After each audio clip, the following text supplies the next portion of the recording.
Yafikanso program ya Sports Arena kukufikani kuchokera kuno ku Times Television. Ine ndi Danger left winger Williams Gondwa, ndipo programu hii ndi kalendi Frank Chakanga. Kwambiri tuunikiratu mpikisano umene wasulidwa kumathero asabata yangotai mu TNM Super League. Mighty Wanderers kulepera ndi Silver Strikers paka muzu stadium mzinda wa Blantyre. Tayona FCB Nyasa Big Bullets ikupambana masolo ake kugonjesa Kamuzu Barracks. Craig Sporting yatenga 3 points yoyamba itagonjesa Songwe Border United. Tikati kunikira nditu TNM Super League program ya lero ya Sports Arena. Ndi ngupe mhani kuti tikhale limodzi mprogramu hii.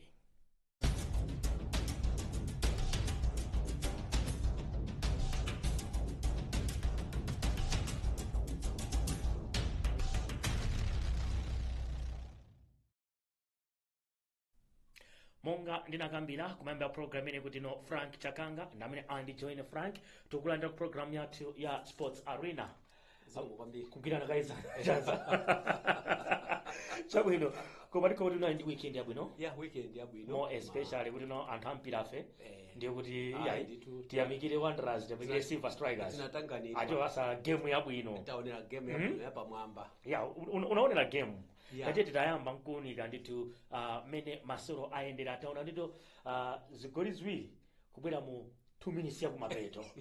Ya tiyambire Saturday tiyambire kumatiambe tiambire ya moto. Ya moto. Tiambire ya moto tikataya moto ikena kwende kubere kusatade. Tizola zinazo. Buna kabina titangona kuti no zotsatira za masoro amene asidwa mu TNM Super League zaenda bwanji kuti no muna tizilinga game by game kuna kuti zinali bwanji. Titangona nditu zotsatira ma results amene nditu aseweredwa kumathero sabata amene mu mpikisano wa TNM Super League chifukwa tikuona kuti no Wanderers utakuona apo pa masoro a Lamulungu amene nditu aseweredwa punali masoro atatu. Craig Sporting makambo ya gonjesa Songwe United 2-0. Utakuona so result ina ya Wanderers ndi Silver Strikers 1-1. Dedza ndi Sivoso khanga dedza kubwera kwa Alex Ngwira. Chabwino kodi kumakhalatu kusintha kwina kwake kumene machitika chifukwa tikaonanso ngati ku Craig Sporting iko mukhoza kuona kuti no amene anali mphunzitsi wamkulu akhala ngati amuyimitsa kale. Yes. Kwabwera wina ogwirizira ndi apo result kufika ndi 2-0. Zimenezo zimabweretsa pamakhala nkhani ndi timene tikhoza kuyikambirana. Craig anachinya ndi tudzira mwa Hade Ng'andu ndi Hassan Hussein. Mighty Wanderers dauna Blessings Malilino pa 90 minutes, Chesisi Maonga pa 90 plus 4 minutes. Ndi dauna so dedza chifuniro mpinganjira kugolesera titu timene yadedza kugonjesa timu ya Civil Service United. Tati tapita pa game ya Wanderers ndi Silver Strikers fa indenali ya moto monga ukambiramo kuti mwero kuona kuti mpira huu ndo osiyana ndi mpira mwe timatha kuonera nthawi zina. Ndinganena kuti anali masewera abwino kwambiri. Timu ina iliyonse mwa matimu awiriwa anabwera mpira umumu ali osamala kwambiri. Chizungu chake tikondo each team they were cautious. Alisa maona kuti no aliyesa madziwa kuti no suti angangopanga zinthu mwachimpwirikiti. Anali masewera oti anayamba ndithu at a fast pace. Mbali ina iliyonse zinazatenga nthawi yayitali. Mopeza kuti mpira uja mpira waukulu unagona pa midfield. Game ya Silver ndi Wanderers. Game kweni ina pa midfield. Ukhoza ndivomereza kuti no ma minutes ayambirira kunapezeka kuti no ma goalkeeper ndithu anali pa holiday. Okay. Chifukwa mipirayo unaseweredwa kwambiri pa midfield. So mene zimachitikirano inazafika nthawi imene no onse mbali zonse at least anachilimika kukagogoda. And the first half ngakhale so mukanakauti mnamumva comment imene anapereka pa mapeto Peter Mgangira ananena kuti timu ya Wanderers inasewera bwino kwambiri mu first half. Okay. Of which ndi mene zinaliri timu ya Wanderers inaona kuti ndi mene inakhazikika kwambiri pa mpira. Mipira yawo yambiri inali yopatsirana. Chifukwa nino amapatsirana amaonana bwino zinthu ngati zimenezo andi mwa masiku onse mene alili Wisdom Mpinganjira. Wisdom Mpinganjira mu season ino akuoneka kuti ndi osewera oti wapya. Okay. Akutha kumavinitsa anzake, akutha kumapatsira mipira, akutha kumapereka ma cross aja amene ali ofunika. So zinthu ngati zimenezo ndi zimene zinamangisa timu ya Wanderers kuti ionese kuti no ikhazikike. Mwanyerezo Wisdom wafikapo. Uinde ndi player. Ndi osewera wabwino. Ngakhale Wisdom Mpinganjira anakhala kuti lero lino akwerendeka atuluke malayi kupita kwina kuli konse umene akakasewera akhoza kasewera mpira wabwino. Chinthu chinanso chimene namuona ndi Bob Mpinganjira chimene anazapanga kawiri amakonda kumusiya Gadi Chilwa panja. Koma apa mu first 11 Gadi Chilwa anamuyambitsa. So you already know kuti Gadi Chiro there were times amathawa pangana swap. Gadi Chiro amathawa pita side inayo Wisdom Mpinganyira kupera mbali naye. So anthu awiri wamaonana. Chinthu chinanso Zulu is a very good midfielder. And chifukwa sinadabwe kumapeto kweni anapezeka kuti he was man of the match. Yes. He is able to contain midfield. Amata kuyankhulana ndi anzake. Koma ukayang'anisisa masewera wawa Promise Kamwendo. I think amene yoyo anakhala ngati anamugwira kwambiri anyamata. Game plan yawo Promise Kamwendo sana takate inagoma pa nyamata amene. Promise Kamwendo anyamata pauta kuona apopo pachithunzi kweli Kamwendo akumakana ndi Maxwell Pipe. So mukhoza kuona kuti no Kamwendo nditu sana tapate mmene amapangira muja. I think mwina anauzidwa ma defenders yao kuti amene yeye ndofuna kuti amtani. Koma maso tunaona ngati Wanderers inasintha malosedo yake. Si usual Wanderers mete maizira muja. It's not the usual Wanderers. Koma you can already see kuti no when you talk of the Blessing Singini. Yes. No, Blessing Singini is another good player. Okay. Ndi osewera wabwino. Ndi onena kuti amadziwa. Komanso tikamona ndani Nyirenda. Akuoneka kuti is maturing. Poyamba paja akamulowetsedwa mu mpira amakhala ngati amali ndi mantha. Kawiri amapanga ndi mablanda. Koma panopo akuoneka kuti no he is maturing. Akumatha kuti no akamachoka kumbuyo kuja akapatsidwa mpira ndi Peter Choropi. Amaonetsa kuti no asana upititse kusogolo kuja amayenera kuti no apereke njomba kwa osewera awiri a Silver Strikers. Ndio kuti makhalu mwacho choma akhanga ndi wafika pa midfield. Then amakwanisa kupitisa mipira kusogolo. Komanso ngakhale mwina ndatena kwambiri zokhuzana ndi timu ya Wanderers. Timu ya Silver Strikers sinaipe. Timu ya Silver Strikers ndi timu yabwino. Timu ya Silver Strikers imatika kugwira mpira kumakhala kovuta kuti alande. Timu ya Silver Strikers they don't believe in mipira ya pupu. Timu ya Silver Strikers imene simapanga nawo. Timu ya Silver Strikers imapatsana pafupi. Yes. Ujama amati wampunga. Umuzu. Andipiro umene ujao mwina kwa nthawi yayitali timu ya Silver Strikers inaione ikusewera mwachoncho koma masewera amene anasewera la Mulungu anaonetsa kuti mpira wawo wapafupi. Chimwemwe idana. The midfielder wabwino kwambiri. And he's not a captain for the team. Koma he's able to command. Amata kuinyamula timu. And amata kumaonesa ma directions kumene mpira ufuna kuti utani upite. Amata kuwaunikira anzake kuti athamangire mbali iti kumene yawo kapereka mipira. And nditu chimwemwe idana ndionera kuti no amayaba ma defenders Wanderers. Anayabwidwa unalikwira. Ndiye Frank tatete taona no first half kunaibe chigoli china chilichonse. Zigoli zabwera kuyambira pa 90. Chigoli cha Wanderers ungachifotokoza bwanji fa mpira uja unakhanga tuno goalkeeper anasalowa nkati. Meja ndi 40 ya goalkeeper. Pamene wajana ni 40 ya ikulu ya goalkeeper. Ungachifotokoza bwanji. Nkhani ya ikulu mene ifonekera. Even George Chikoka. Chigoli chachita gol ana maganiza kuti no I think Brandon apanga ndeka. Ngakhale so masewera atatha. Anazango khala pa goal. Kukhala kuyang'ana pasi. Zinatengera osewera anzake kubwera kudzafika naye kuntenga kumapita naye. Amadziwa kuti pamene banyana panga plan. Chimene chimapangira tionera kuti no Chikoka uja amaona mpira uja kuti no suti mpira uja mapita direct pa goal. Mpira uja mapita chakukona. Mene mpira mapita kukona kuja. Blanda ya ikulu mene amapangira ndi defender wa Silver Strikers. Amene anadzalephera kuti no awubweze mpira uja. Ndiye malo make mpira uja unakapezana ndi Blessings Mwalilino.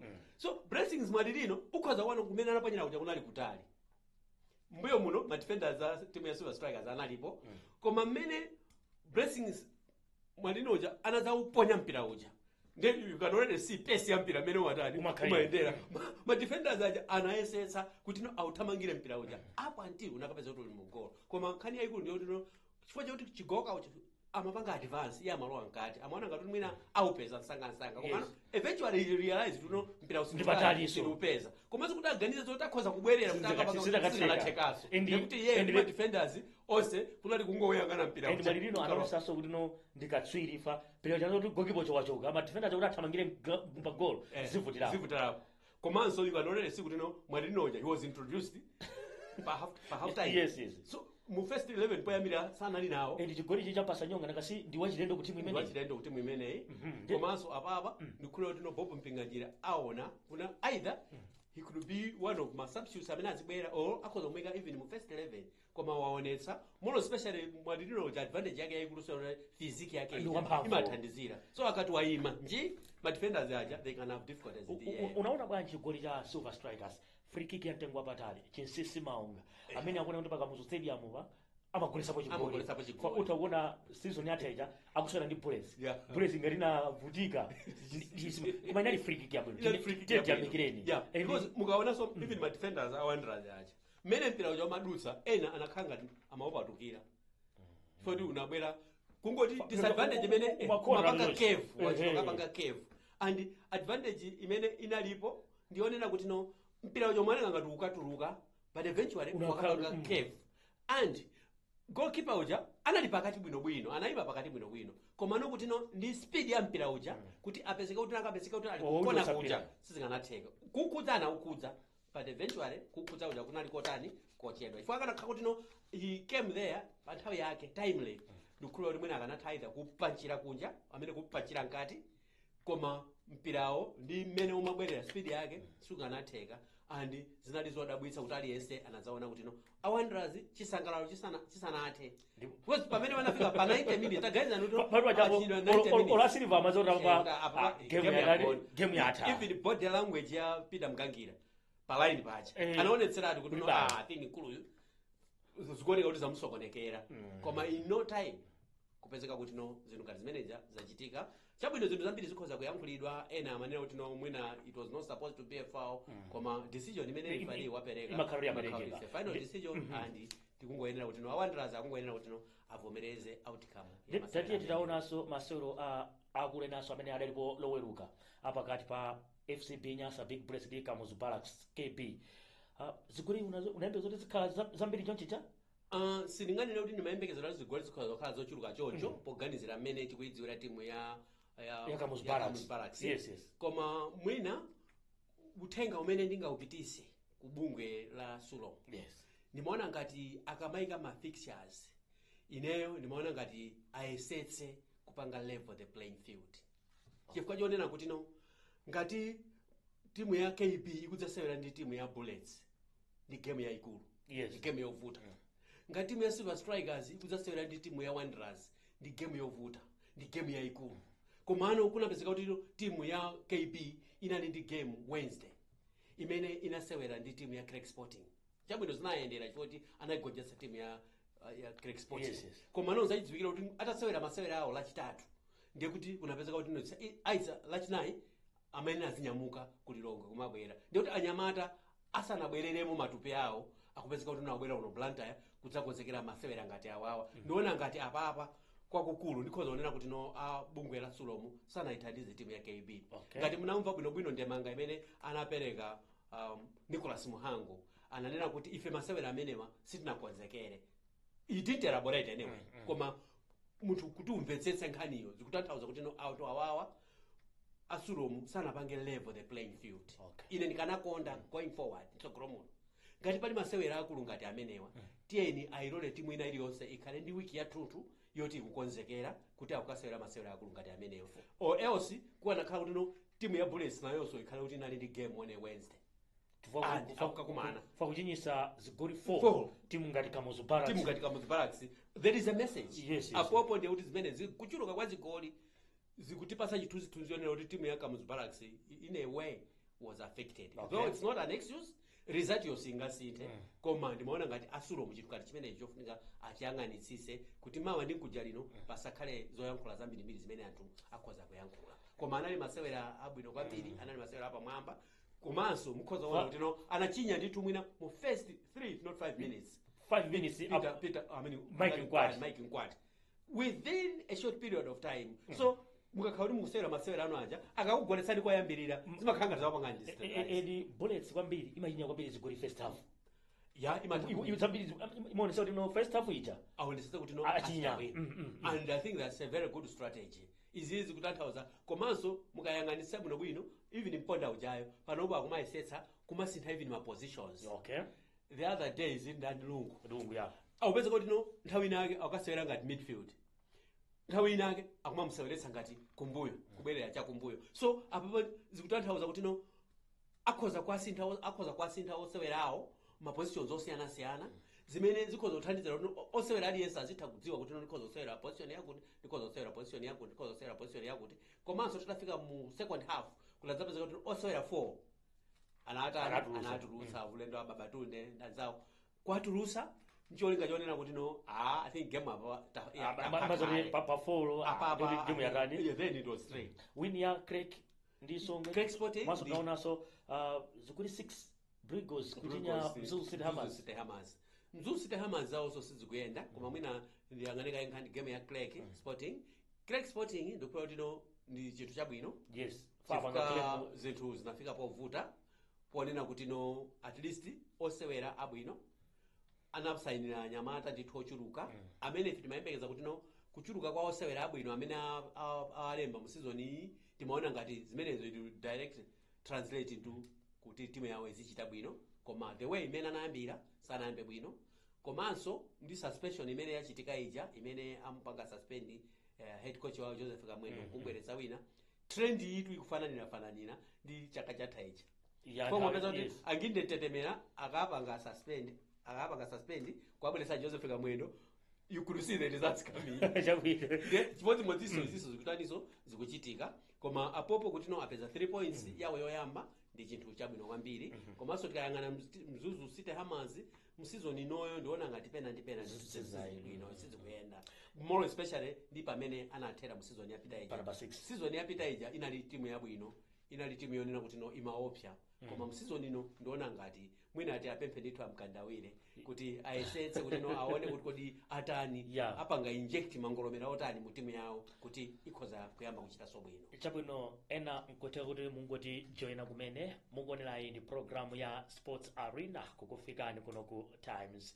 ndi sabata yangotayi ndithu mpikisano wa TNM Super League kuyamba ndi masewero a loweruka taona Mafco ikugonja ndi Moyale Barracks 1-0 chigoli chimene adagolesa Duncan Mwale kuzichinya yekha taonanso FCB Nyasa Big Press ikugonjesa Kamuzu Barracks Mike Nkwate chikumbutso Salima Ongani Lungu ndi Sean McBlams kugolesera Bullets Blue Eagles imakumananso ndi Mzuzu City Hammers kumathero a sabata imeneyi taona Blue Eagles ikuchinya zigoli 6 kwa chimodzi ndi kuti Blue Eagles ndi timu yachiwiri fa Bullets inachinya Chitipa United ndi zigoli 7 apa Blue Eagles ndotinya zigoli 6 ndi tinaona Ganizan James akuchinya pa penalty pa 3 minutes komanso pa 43 minutes tinaona Laurent Banda akugolesa pa 22 minutes Maxwell Mbewe pa 45 ndi 66 minutes goli ziwiri tinaonanso Levison Nyenyembe akugolesa pa 90 plus pamene Mzuzu City Hammers ndapeza zigoli chigoli chaopeza mwa Moses Gwai ndi tikaona masolo amene adalipo namulungu timu ya Craig Sporting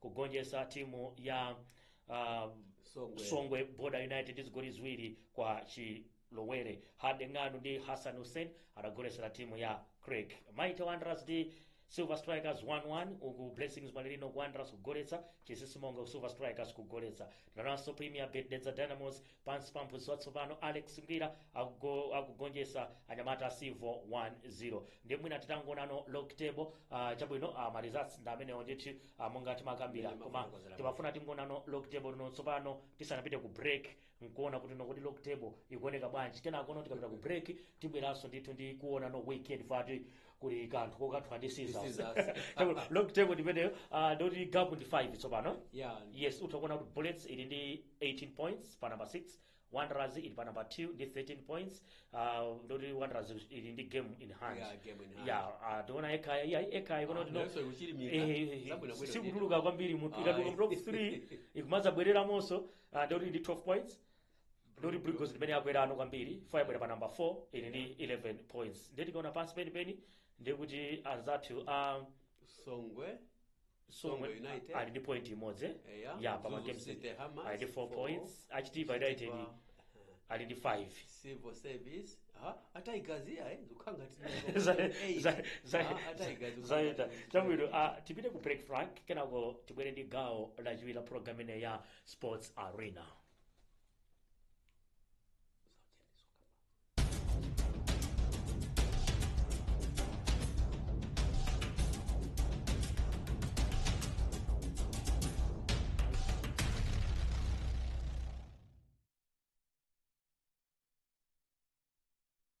ya Sports Arena chabwino poteka weekend ndikutali bedwe weekend kuma dabe ni dabe asuro matsimikiza Blantyre dabe ndi Lilongwe dabe Saturday Wanderers ndi Bullets Sunday silver ndi silver komanso kunalinso ichati NBS Bank National Division League league yayamba tsopano taona kuti ayi zikuoneka ngati zokongola ndikuoneka zokongola andi apa panso zonena kuti no timu ina yokhanga kasupa league kakang'ono andi ndikuona ngati Mitundu Baptist ija kupita ku Nchinji pamene anali masewera oyambawo at least kuigonjetsa Villa yakuti yes. So zimene zitosangalatsa Chirumba kubwera ndithu kusewera ndi timu ya Chinthejo kasula ndi fomo ukawina Chinthejo zizosangalatsa kwambiri and league imene ndiona ngati ndi imene ikhale imene izitipatsa chifukwa akasewera matimu 12 osewa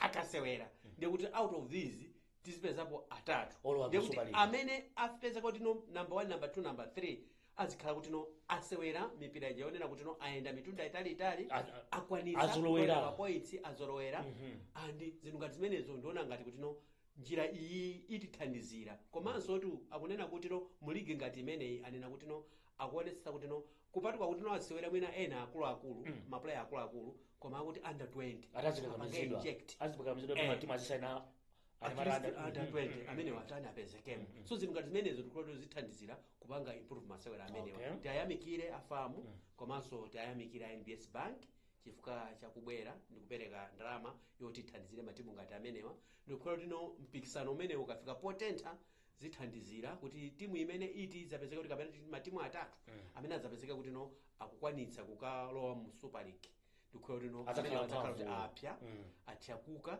kuti akakapita ngakhale mu Super League sakakapange struggle mwina kusiyana ndi mmene zimamangira kuti no matimu amene amachoka mu zigawo kukalowa mu league yaikulu timaone kapena pakhanga Tabitha Chawinga iyayi ku zone 5 kuja zakhala zabwino ndithu kwa nthawi yaitali amakhala na Barbara Banda wa Zambia normally na amene amakonda kukhala ndithu koma apapa ndi kuti no tikhoza no Tabitha no wamupuya Barbara Banda ndakazi ngone be kuti women's football 2 years apitayi 3 years apitayi yatika papa zikuyendera kwambiri komanso zimene zasangalatsa ndizazonena kuti no at least under 20 nayo yapezeka kuti yafika level ina inayinso yo under 17 inafika mfaino izizi kuti pasa chitu yonena kuti no mpira umene watsikana mpira wa miyendo osewera atsikana tikhoyo tino ukupita pa level ina yake komanso tiyamikireso bungwe la famu tiyamikireso akuluakulu sports council kuti kwapezeka kuti no at least funding yapezeka kuti atsikana athu akwanitsa kumakwera ndege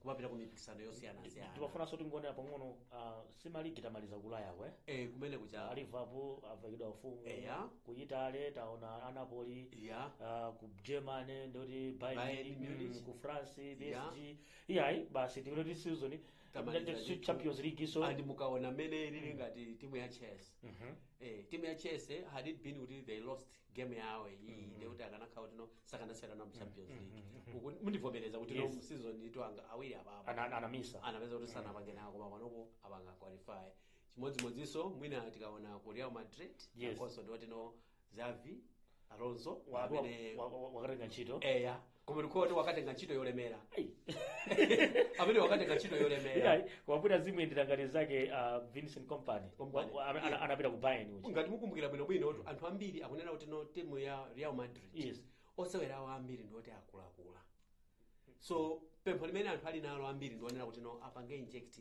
ana ang'onoang'ono ngati mmene anzawo apangira anzawo a Barcelona if they cannot do that kupatuka kuti kwabwera mwina mpitsi watsopano ndiona ngati kuti no zikhoza kuwavutira akunduza Nelson nthawi yathu yatithera ndi ndithokoze Frank kuti munabwera mu program ine ya Sports Arena tikatere ndithu tamaliza program yathu ya lero amene ndithu amongolera zonse pamakina ndi Nelson Chituwa koma mlendo wanga anali Frank Chakanga ine ndi Danger left winger Williams Kondwa ndingoti pitirizani kuonera kanema wa Times mwakoma nonse.